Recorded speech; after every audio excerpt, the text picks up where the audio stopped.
The advanced deregulation, the increasing control of societal services of general interests via the market, and the increasing risks of digitalization are increasingly endangering social cohesion.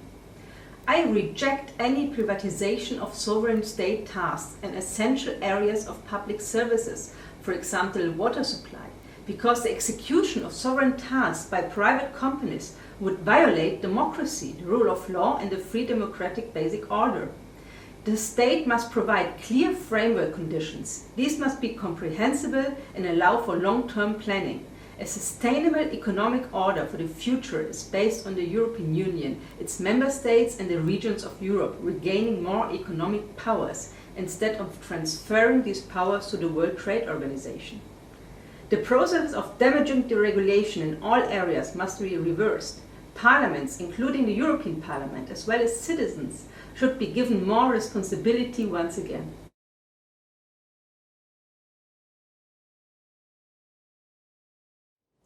Europe has several characteristics.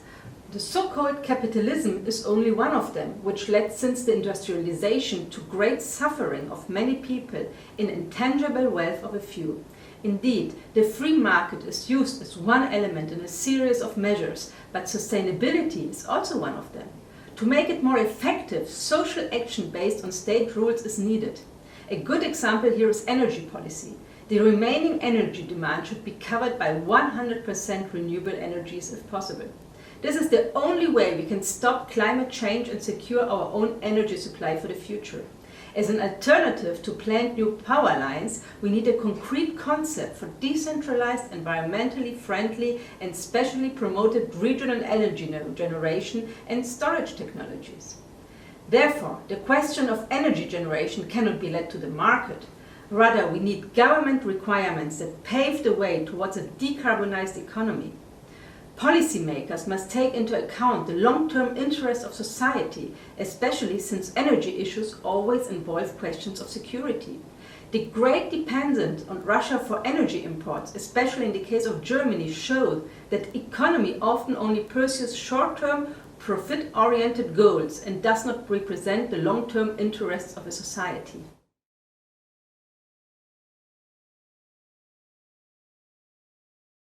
In its fight against the neoliberal free trade agreements, my party, the ÖDP, has always been particularly concerned about access to clean water, as well as to public services as a whole. Public services must be effectively protected from commercial exploitation interests, and access to clean water must not be affected by trade agreements. Brussels' strict competition policy is therefore a danger.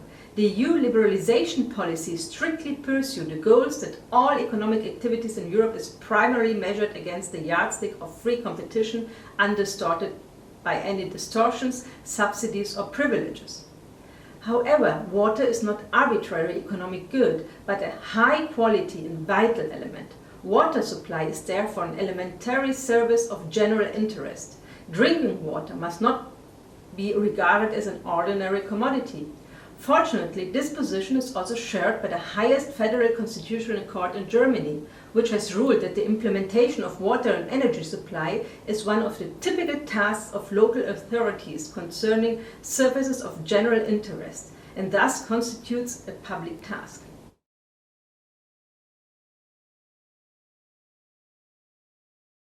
Social enterprises can be important complement as providers of service of general interest, such as social and health services.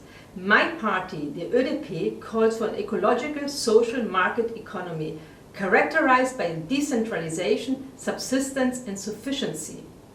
We need far more local and regional economic cycles instead of an unbound and unleashed economy at the expenses of people and nature.